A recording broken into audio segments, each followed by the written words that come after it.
غیبت کرنے والے کے بارے میں قرآن کریم کا ایک حکم ہے، ایحب احدکم، کیا تم میں سے کوئی اس بات کو پسند کرے گا،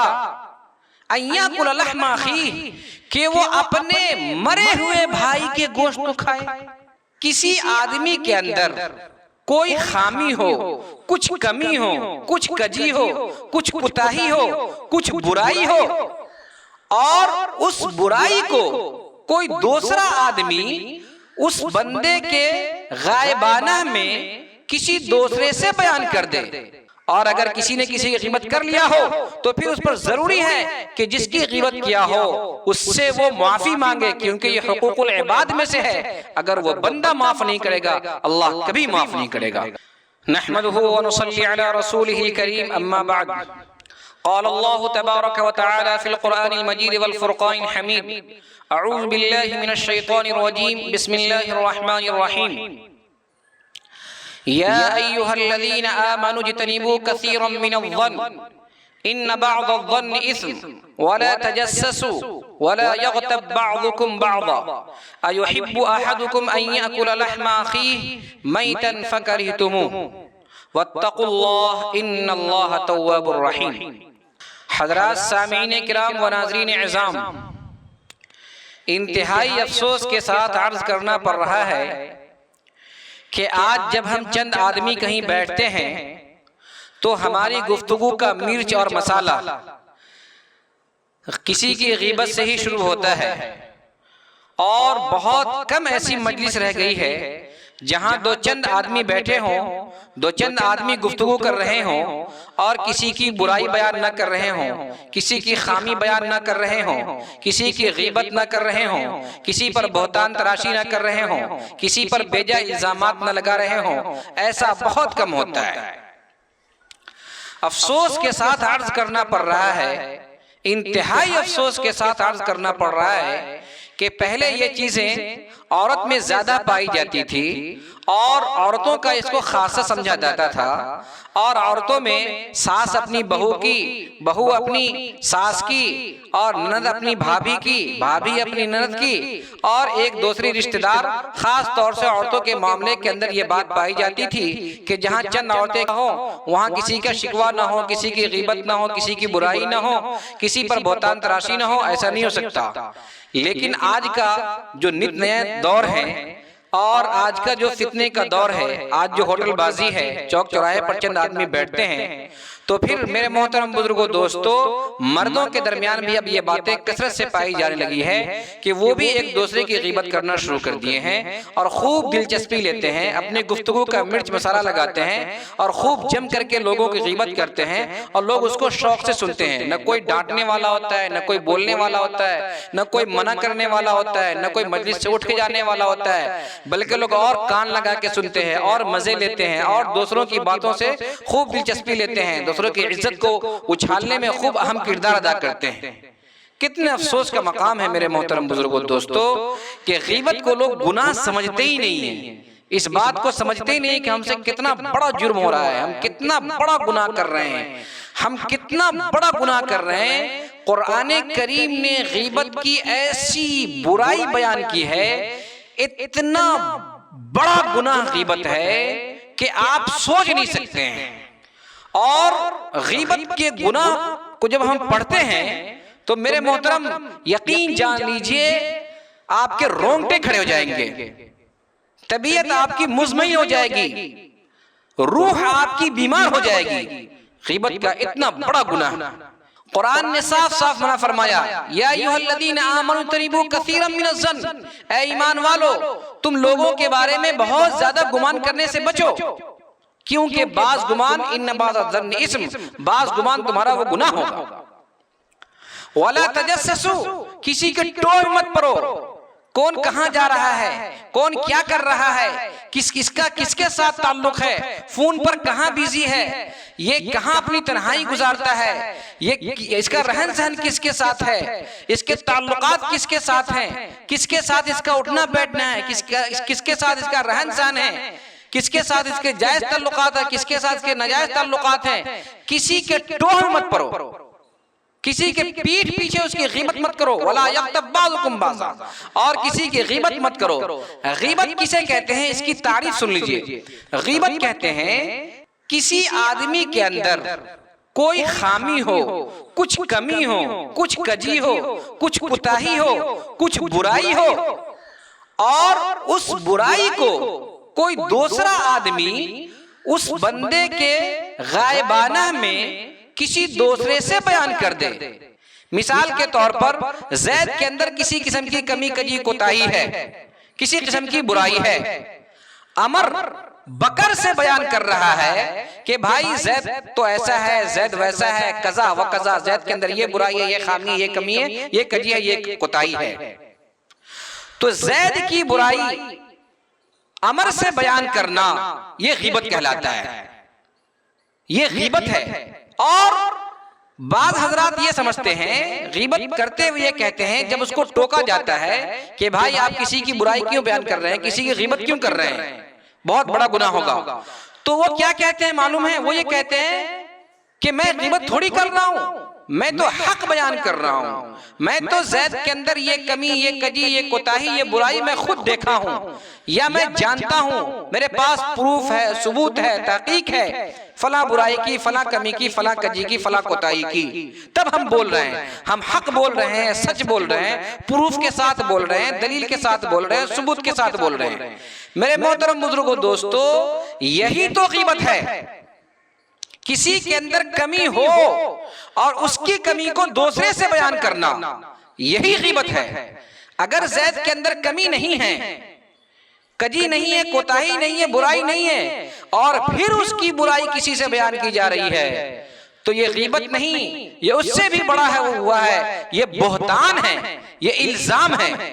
اور غیبت کہتے ہی ہیں کہ کسی کے اندر کمی کجی ہو تو اس کو دوسرے سے بیان کرنا۔ میرے محترم بزرگوں، دوستو، یہ بہت بڑا گناہ ہے۔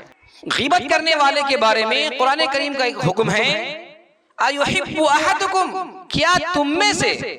کوئی اس بات کو پسند کرے گا، أَن يَأْكُلَ لَحْمَ أَخِيهِ، کہ وہ اپنے مرے ہوئے بھائی کے گوشت کو کھائے۔ میرے بھائی، گوشت کھانا یہ بہت اچھی چیز ہے، مزے کی چیز ہے، لیکن انسان کا گوشت کھانا یہ سن کر کے طبیعت کے اندر کراہت معلوم ہوتی ہے۔ اور پھر انسان میں اگر اپنے بھائی کا گوشت کھانے کی کوئی بات کرے تو ہم چراغ پا ہو جائیں گے، ہماری تلواریں نیام سے بے نیام ہو جائیں گی، اور ہم لڑنے مرنے کٹنے کے لیے تیار ہو جائیں گے، کیونکہ یہ کہہ رہا ہے اپنے بھائی کے گوشت کھانے کے لیے۔ اور بات جب وہاں پر مردار بھائی آ جائے، یعنی ہمارا بھائی مر گیا ہو اور اپنے مرے ہوئے بھائی کے گوشت کو کھانے کے بارے میں کوئی کہے ہم سے کہ کیا آپ اپنے مرے ہوئے بھائی کے گوشت کو کھانا پسند کریں گے، تو سوچئے ہمارے ٹیمپریچر کا کیا عالم ہوگا، ہماری بی پی کا کیا عالم ہوگا، ہمارے غصے کا کیا عالم ہوگا، انجام کیا ہو جائے گا، یہ میں بیان نہیں کر سکتا ہوں۔ کوئی بھی ایسا بندہ نہیں ہوگا جو میرے محترم بزرگوں، دوستو، اس بات کو برداشت کر لے کہ کوئی اس کو کہے کہ تم اپنے مرے ہوئے بھائی کا گوشت کھانا پسند کرو گے، اور وہ خاموش رہے۔ لیکن قرآن کریم کہہ رہا ہے کہ جو شخص غیبت کرتا ہے کسی کی، گویا اس کی مثال ایسی ہے کہ اپنے مرے ہوئے بھائی کے گوشت کھانے کے برابر کام کر رہا ہے۔ خدا کے واسطے قرآن نے خود کہا فَكَرِهْتُمُوهُ، تم ہرگز نہ پسند کرو گے، تم ہرگز اس کو پسند نہیں کرو گے کہ تم اپنے مرے ہوئے بھائی کا گوشت کھاؤ، تو پھر کیوں غیبت کر رہے ہو؟ وَاتَّقُوا اللَّهَ، اللہ سے ڈر جاؤ، اللہ سے معافی مانگو، ان اللہ تواب الرحیم، اللہ تعالیٰ توبہ قبول کرنے والے ہیں اور رحمان ہیں۔ میرے محترم بزرگوں، دوستو، اتنی سخت وعید آئی ہے غیبت کرنے والوں کے لیے۔ غیبت کرنے والا قیامت کے دن اپنے ناخن سے اپنے سینوں کو نوچے گا، اپنے کلیجے کو نوچے گا اور اپنے چہرے کو نوچے گا۔ غیبت کرنے والا جب تک غیبت کرتا رہتا ہے اس پر گناہ ہوتا رہتا ہے، اور جس کی غیبت کر رہا ہے اس کو ثواب پہنچتا رہتا ہے، اس کا گناہ غیبت کرنے والے پر، اور غیبت کرنے والے کی نیکی جس کی غیبت کی جا رہی ہے اس کو مل جاتی ہے۔ حدیث میں کہا گیا المومن مرآت المومن، مومن مومن کا آئینہ ہے، مومن مومن کا آئینہ کہہ کر کے یہ بتایا کہ جس طرح ہم آئینہ کے سامنے جاتے ہیں، ہم شیشے کے سامنے جاتے ہیں اور اپنے چہرے کو نکھارتے ہیں، سنوارتے ہیں، سجتے ہیں، بنتے ہیں، چہرے میں جہاں داغ لگا ہوا ہو، دھبا لگا ہوا ہو، بال بکھرے ہوئے ہوں، اس کو ٹھیک ٹھاک کرتے ہیں۔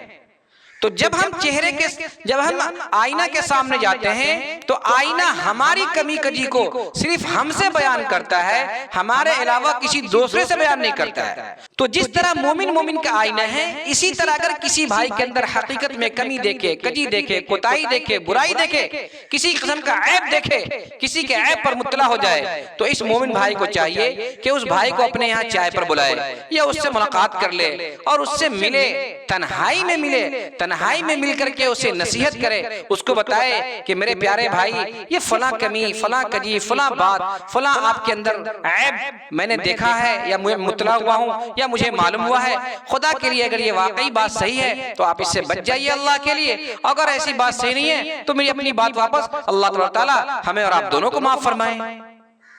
تو اصلاح کا یہ طریقہ ہے، اصلاح کا یہ طریقہ نہیں کہ کسی کے عیب پر مطلع ہو جائے تو ہم دن دورہ پیٹتے رہیں اور ہم لوگوں سے اس کی غیبت بیان کرتے رہیں۔ میرے محترم بزرگوں، دوستو، جس مجلس کے اندر غیبت بیان کی جا رہی ہو، اس مجلس کے اندر اگر آپ ہوں تو آپ کا فرض بنتا ہے کہ آپ غیبت کرنے والوں کو روک دیں، بھائی تم کسی کی غیبت نہ کرو۔ اگر آپ میں اتنی طاقت نہیں ہو کہ آپ روک سکتے ہیں تو آپ خود اٹھ جائیں، اس مجلس سے ہٹ جائیں، اس مجلس سے نکل جائیں، کیونکہ جیسے غیبت کرنا گناہ ہے ویسے ہی کسی کی غیبت سننا یہ بھی گناہ ہے۔ آپ اپنی زبان سے کسی غیبت نہیں کر رہے ہیں لیکن اس مجلس میں شریک تو ہیں، غیبت سن تو رہے ہیں، کم سے کم غیبت کرنے والوں کو آپ روک نہیں سکتے تو وہاں سے خود نکل جائیں، کسی کی غیبت سنے نہیں، کسی کے عیب پر مطلع نہ ہو، کسی کی برائی پر مطلع نہ ہو، کسی کی کمی کجی کوتاہی پر مطلع نہ ہو۔